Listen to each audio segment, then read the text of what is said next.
Queremos abordar cómo ha cambiado en España en muy pocos años la sensibilidad social en todo lo referente a las agresiones sexuales. Hace unos días, leyendo el diario El País, me topé con un artículo de opinión del gran Manuel Javois que recordaba el caso de aquella niña de 13 años de un pueblo de Alicante que fue violada en 1998 por un vecino y que, al contrario de lo que sucedería hoy, en aquel momento la víctima recibió el rechazo de la mayoría de sus vecinos. Tanto es así que, ante este ambiente asfixiante, la madre la envió a vivir a otra localidad. 7 años después, el agresor, en un permiso penitenciario, se acercó a la madre en plena calle para preguntarle por su hija. Una madre que desde el mismo día de la violación empezó a tener problemas psicológicos, ansiedad, depresión, y que tras encontrarse cara a cara con el violador de su hija, no dudó en ir a una gasolinera, comprar una botella y rociarle y abrasarle la piel en un bar. Murió días después. La madre, Mari Carmen, fue a prisión 5 años. Ni ella ni su hija recibieron nunca el apoyo de sus vecinos y, lo que es peor, las instituciones las dejaron desamparadas. Este artículo hacía referencia a un libro que cuenta esta historia y que ha escrito una periodista que cubrió el caso. Ella es Gemma Peñalosa, del diario El Mundo, y el libro es Fuego, la historia de una mujer que buscó justicia en una botella de gasolina. ¿Qué tal? Buenas noches, Gemma. Buenas noches, José Luis. Bueno, si todo esto que relatas en el libro hubiera pasado, que pasó hace 25 años, ¿crees que hoy en día esto hubiera sido muy distinto? Hablo sobre todo desde el punto de vista de la percepción social. No, hoy en día sería impensable. No habría pasado nada, la secuencia de los hechos ni esa primera fotografía ahora es imposible, no cabe en la cabeza, no podría ser. Y no podría ser porque a estas mujeres se las desterró. Bueno, la víctima era la niña, pero a su madre pues no se la atendió. La madre tuvo unas heridas no cicatrizadas porque hubo mucha incompresión y, sobre todo, no se activaron los mecanismos necesarios para la atención a la víctima ni tampoco acompañar a su familia, porque fue algo muy difícil. Bueno, para cualquier persona es algo muy difícil de digerir, ¿no?, la violación de una niña menor, pero en este caso las convirtieron en verdugos, sobre todo a la niña. Entonces esto fue muy difícil para ellas. Hoy en día no pasaría. Hoy en día tenemos un arsenal de herramientas, tanto psicológicas como jurídicas, sociales. No. Incluso mediáticas. Ahora hablaremos también del papel de los medios en aquella época. Bueno, parece inexplicable, lo decías tú antes, que los vecinos de esta localidad alicantina, Benejúzar, salieran en defensa del violador. Hicieron hasta incluso una manifestación. Incluso una manifestación a favor del agresor. No apoyaron a la niña. En el colegio la llamaban la violada, la llamaron en el puta, colegio y en el pueblo. La llamaron, absolutamente de todo. Incluso un hijo del violador se acercó a la niña y le preguntó que si le había gustado su padre. Y no vamos a seguir porque era todo como muy tremebundo. ¿A qué crees que se debe todo esto? Porque en el libro das como varios argumentos, pero hay uno que cobra principal peso, que es el tema del territorio, ¿no? El apego, los que son de allí, los del pueblo. Ellas no eran del todo 100% de esa localidad alicantina, ¿no? No, y también entra, esto me he dado cuenta investigándolo para el libro, porque claro, yo cubrí el suceso pero como periodista, ¿no? Entonces pues tienes la urgencia del día a día, de la exclusiva, del dato, de ir a las fuentes, a los investigadores. Yo como periodista de sucesos nunca voy a las fuentes de la familia, nunca voy a las familias, porque entiendo que son momentos complicados, que no tienen nada que decir y nada que aportar, porque lo que aporta es la investigación. Los que están en la investigación son los que dan los datos objetivos. Pero para el libro sí que me he tenido que, pues un poco fundir otra vez con todo aquello y efectivamente, o sea, ahí te das cuenta de cómo es que nos parece increíble ahora, pero es que eso sucedió. O sea, una cosa es que se le defendiera al principio, que no es justificable ni mucho menos, pero una vez que termina la investigación, que se concluye que sí que su ADN era el que era, el semen era el suyo, les daba igual. Les dio igual porque ellos no querían creer que eso había pasado. Era imposible. Parecía que la víctima tenía que ser, sucede mucho, ¿no? Sigue sucediendo con las víctimas de violencia sexual. Parece que tienen que ser víctimas ideales, que tienen que ser de un determinado estatus económico y social, tienen que ser personas calladas, educadas, en fin. Y esta niña pues era una niña pues con su carácter, era una niña rebelde. Su madre pues no era una mujer tampoco fácil, podríamos decir, tenía pues sus problemas con los vecinos y las vecinas, y entonces esto ayudó a decir, bueno, esto ya es lo que faltaba, estas dos están inventándoselo todo, la niña ha estado provocando a este señor y encima tuvieron la mala suerte de que en la sentencia se reconocía, por supuesto, la violación, pero los forenses determinaron que la niña tenía un se llama técnicamente un himen complaciente, y eso significa que el himen no se rompe. Había ruptura del himen. No había ruptura, entonces sucede que dicen, claro, si no hay ruptura, seguimos manteniendo, pese a que había una sentencia firme, pese a que a este hombre entra en la cárcel, y bueno, pues a partir de ahí se precipita pues un calvario que termina no, porque yo creo que no ha terminado todavía. Ahora te preguntaré cómo están ellas. ¿Tú crees que actualmente sigue existiendo un descrédito hacia la mujer víctima de violencia sexual? Sí. Está muy reciente el caso de Dani Alves, cuya víctima ha tenido que renunciar a la indemnización precisamente para ser más creíble. Es tremendo, ¿no? Bueno, eso es tremendo, pero por supuesto que hay un descrédito hacia las víctimas de violencia sexual, sin ninguna duda. Lo vemos también en los medios, o sea, cuando violan a una mujer que ejerce la prostitución, no le damos la misma publicidad que cuando violan a una mujer que se dedica a otra cosa.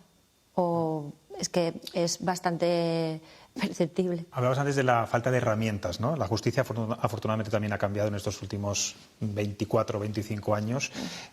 Parece increíble que hace solo 18 años no se implantara al violador la orden de alejamiento y ni siquiera se informara al abogado de la familia de que este hombre había salido por un permiso penitenciario. Es que no hace tanto, es que no estamos hablando de hace 20 años, es que estamos hablando del año 2005, que es relativamente reciente.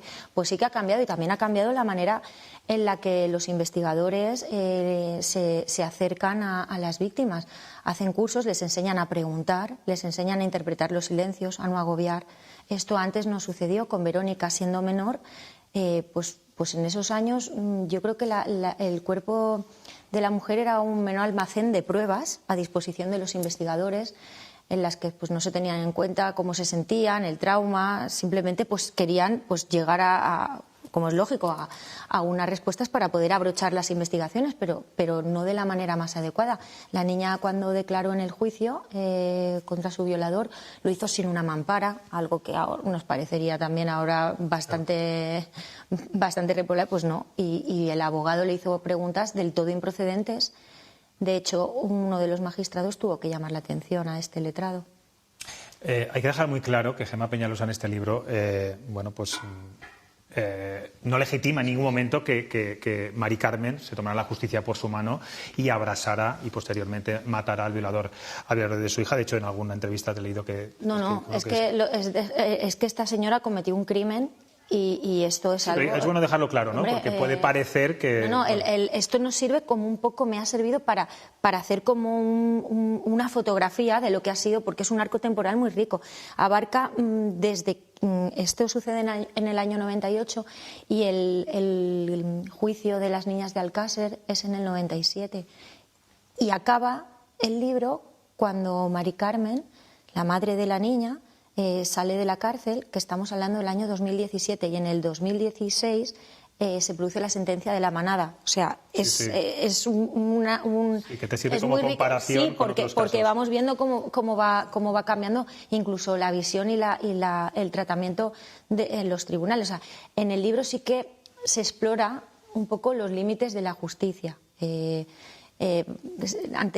debate se centró sobre la legitimidad de lo que hizo, si era legítimo o no lo que hizo. Sin embargo, las defensoras, porque fue el movimiento feminista más que nada, se esforzaron en ampliar el terreno del debate. Lo comentas, lo escribes muy bien en el libro, incides en ese debate de muchos colectivos feministas que abrieron en ese momento la desprotección también institucional de muchas víctimas, porque ni la menor ni a su madre se les ayudó psicológicamente, no se le aplicaron los mecanismos que existen actualmente, no había protocolos, no había guías que actualmente vemos. Vamos, que no recibieron, digamos, ningún tipo de acompañamiento desde que sucedió el macabro hecho de la violación, ¿no? Es que el Estatuto de la Víctima es del año 2015. La OMS sí que hizo alguna guía en el año 2003. El Ministerio de Justicia y el Ministerio de Sanidad en 2007 y en 2005 también hicieron algunas directrices, pero el Estatuto de la Víctima es de hace 8 años. Y por lo que decía antes, las feministas, el movimiento que abrazó un poco a Mari Carmen y a Verónica cuando ella tenía que ingresar en prisión, no se centraron tanto en reconocer si tenía derecho a la venganza o no, que por supuesto que no lo tenía, sino en el reconocimiento de que no se habían puesto los mecanismos necesarios para esa niña sí, que había estado desasistida, y para incluso esa madre, psicológicamente, ¿no? eso es. Tú en aquella época trabajabas en el diario El Mundo, en la delegación que tiene en Alicante, te tocó cubrir varios de estos sucesos, sobre todo yo creo que fue a partir, ¿no?, del suceso en el bar, cuando Mari Carmen echa gasolina a... Claro, es que antes no se conocía. Claro, es que la violación de la niña no tuvo apenas tuvo repercusión mediática. Apenas no la tuvo. Nadie, cuando se produjo lo de Benejúzar, bueno, una señora ha quemado a plena luz del día a un señor dentro de un bar. ¿Qué ha pasado? Nos enteramos después. Y tú que sigues haciendo información de sucesos y de interior, ¿cómo han evolucionado los medios de comunicación en este sentido, sobre todo hablando de agresiones sexuales? Pues yo creo que hemos A veces hecho... siempre ponemos demasiado el foco en la víctima y no tanto en y en la manera de narrarlo también, de tratarlo. Creo que hemos hecho bien los deberes. En mi caso particular es que escribir sucesos es muy delicado, porque hay una línea muy, muy pequeña y muy sutil en la que si la traspasas ya te vas a lo amarillo, ¿no? Y yo ahí procuro ser muy escrupulosa. Bueno, decías que para escribir este libro, has estado un año escribiéndolo, te has tenido que refundir otra vez en el caso. Imagino que has vuelto a hablar con Mari Carmen y con Verónica. Decías antes que no habían cerrado sus heridas, pero ¿qué vida hacen ellas ahora? ¿Cómo están? Bueno, pues yo al principio me acerqué a ellas con toda la prudencia y todas las reservas, y porque yo no era quien para acercarme, y si ellas no querían, entendía perfectamente que no tendrían por qué atenderme. De hecho, cuando se produjo el crimen del Pincelito, del violador de la niña, yo a ellas no acudí nunca. Más que cuando hacían las declaraciones típicas que nos reunían allí a todos los medios. Y bueno, han sido muy generosas ambas. Y yo con lo que me quedo es que ellas no son conscientes aún de que, pues como sociedad, le fallamos. ¿Se naturalizaron en aquel momento? No lo que les naturalizaron, pasó? pero no, están dolidas, pero han aprendido a vivir con eso y como que no reprochan, ¿no?, y no reclaman nada. ¿Crees que marcó este caso un antes y un después en muchos aspectos? Social, jurídico, político.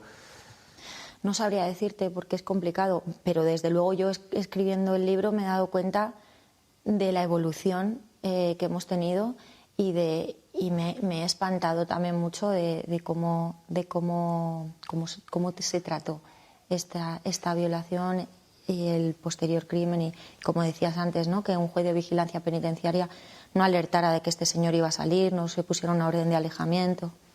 A ellas les ha gustado el libro porque es verdad que tú eres muy cuidadosa, no entras en aspectos macabros ni hilas fino, ¿no?, para que el libro, bueno, pues no pueda perjudicar tampoco, me imagino, a las personas que pasaron por ese proceso.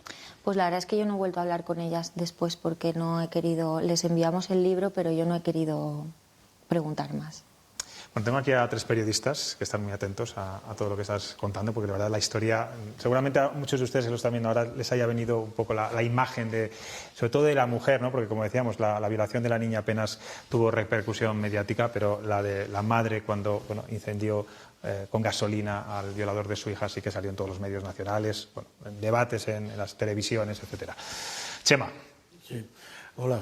¿Qué tal? Bueno, esto es lo que se diría del libro que uno no querría tener que escribir nunca, ¿no? Pero la verdad y las historias, por terribles que sean, pues menos mal que hay manos sensibles que las ponen blanco sobre negro. No lo he leído, lo leeré, pero por delante vaya mi reconocimiento.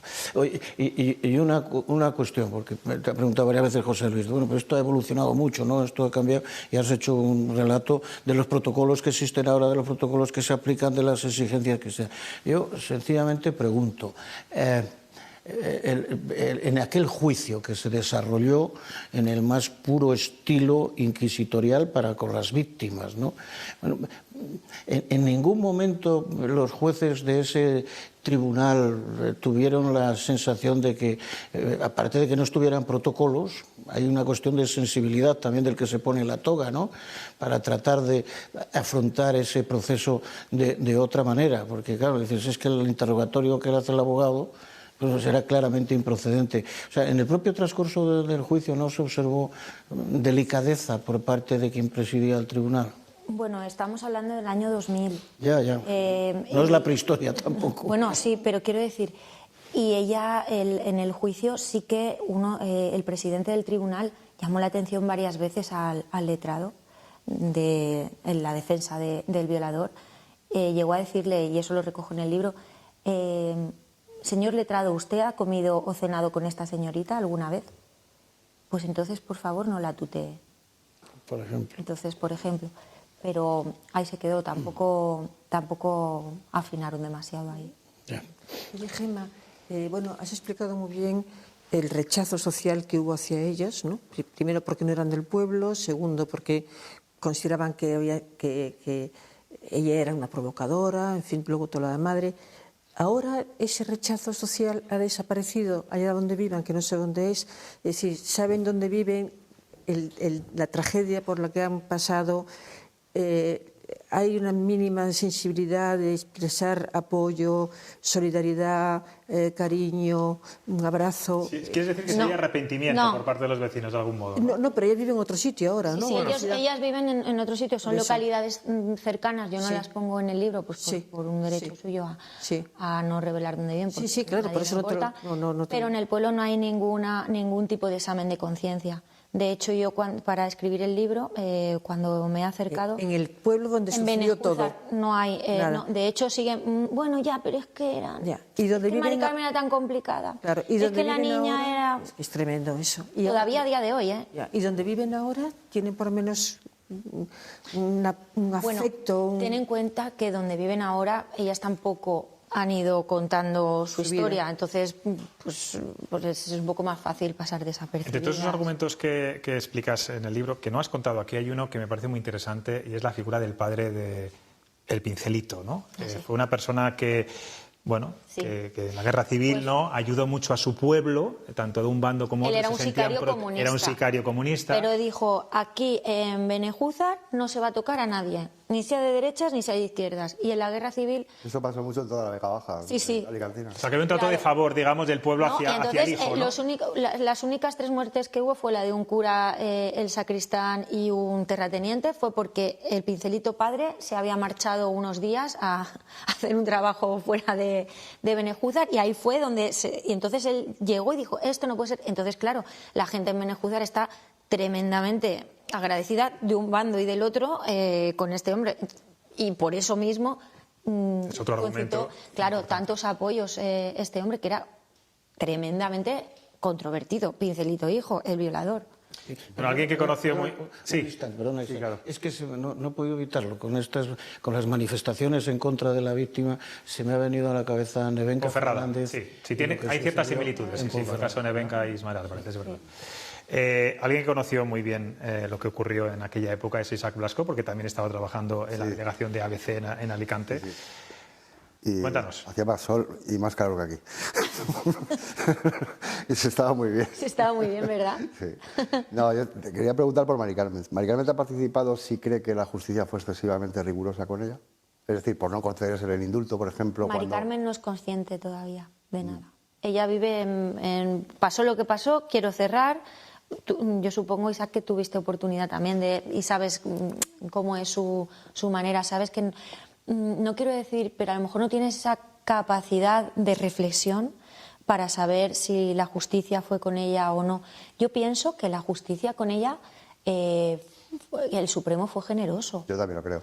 Porque, hombre, de 9 años lo redujo a 5, por eso yo creo que no se le dio el indulto, porque tampoco puedes hacer un efecto llamada, decir, oiga, si cometen los crímenes más atroces o las... Yo recuerdo, Gemma, críticas sobre el exceso de rigor por no concederse el indulto. Hombre, pero es que es un crimen, al fin y al cabo, es un asesinato. No, por supuesto, es un asesinato. Ella fue y compró una botella de gasolina... es alevoso, porque aunque luego le aplicaran un eximente, porque ella no estaba en sus plenas facultades mentales, pero sí que tú no puedes matar a alguien así, porque entonces ¿qué pasa? Todas las madres de niñas violadas pueden salir y matar a su agresor. Por eso, si te acuerdas, Isaac, y lo seguiste, yo creo que también estás en Alicante, ¿no? Cuando la sentencia... estaba en Alicante. Sí, sabes que tardó muchísimo en salir la sentencia. No estaba ya en Alicante. Bueno, pues tuvieron que ser los magistrados pues muy medidos, muy precisos, hacerlo al milímetro, porque sabían de la repercusión mediática y sabían que no podía ser un efecto llamada. Porque el riesgo de institucionalizar la venganza. ¿Verdad? Claro, exactamente. Es que además yo recuerdo que los medios fueron, eso no diré sensacionalistas, pero sí muy...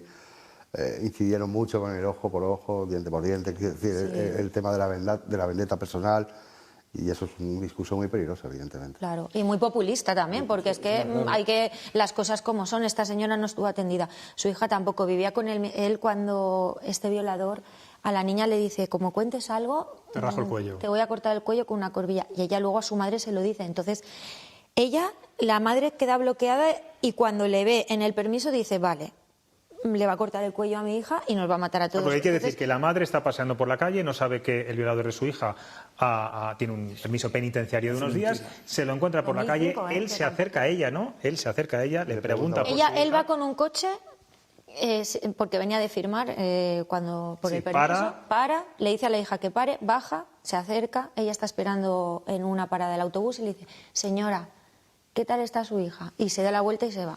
Entonces, ¡buah! Bueno, una provocación. O sea, era muy fácil empatizar desde el punto de vista humano, pero desde el punto de vista jurídico totalmente imposible. Bueno, creo yo. ¿Vale? Emma, ¿qué te parece la ley del solo sí es sí, lo que está pasando en estos momentos? Te lo pregunto como periodista que eres. Bueno, pues a ver, a mí la ley del solo sí es sí, está claro que ha habido un factor técnico, que se han equivocado y había que corregirlo. ¿Cómo se va a hacer?